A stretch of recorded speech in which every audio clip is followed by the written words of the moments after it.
بسم اللہ الرحمن الرحیم۔ السلام علیکم ورحمۃ اللہ وبرکاتہ۔ محرم الحرام کی 6 فضیلتیں۔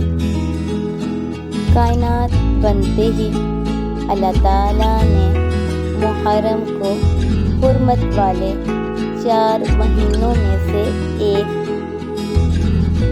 کر دیا۔ محرم کو اللہ تعالیٰ کا مہینہ قرار دیا گیا۔ رسول کریم صلی اللہ علیہ وآلہ وسلم کو رمضان کے بعد سب سے زیادہ محرم کے روزے رکھنا پسند تھا۔ محرم کی 10 تاریخ کو اللہ تعالیٰ نے سیدنا موسیٰ علیہ السلام اور ان کی قوم کو فرعون سے نجات عطا فرمائی۔ چنانچہ یہ دن قوم موسیٰ کا یوم نجات اور یوم آزادی ہے۔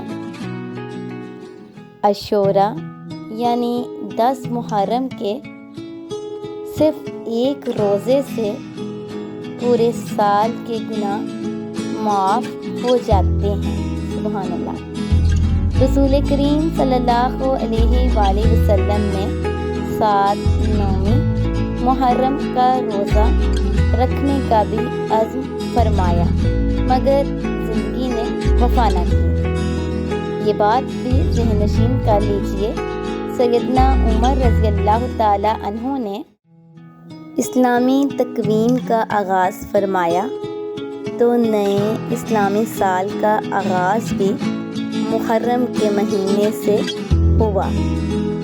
اس ماہ مقدس کی 10 تاریخ کو جنتی نوجوانوں کے سردار باغ نبی صلی اللہ علیہ وآلہ وسلم کے خوشبودار پھول سیدنا حسین رضی اللہ تعالی عنہ کی شہادت کا سانحہ پیش آیا۔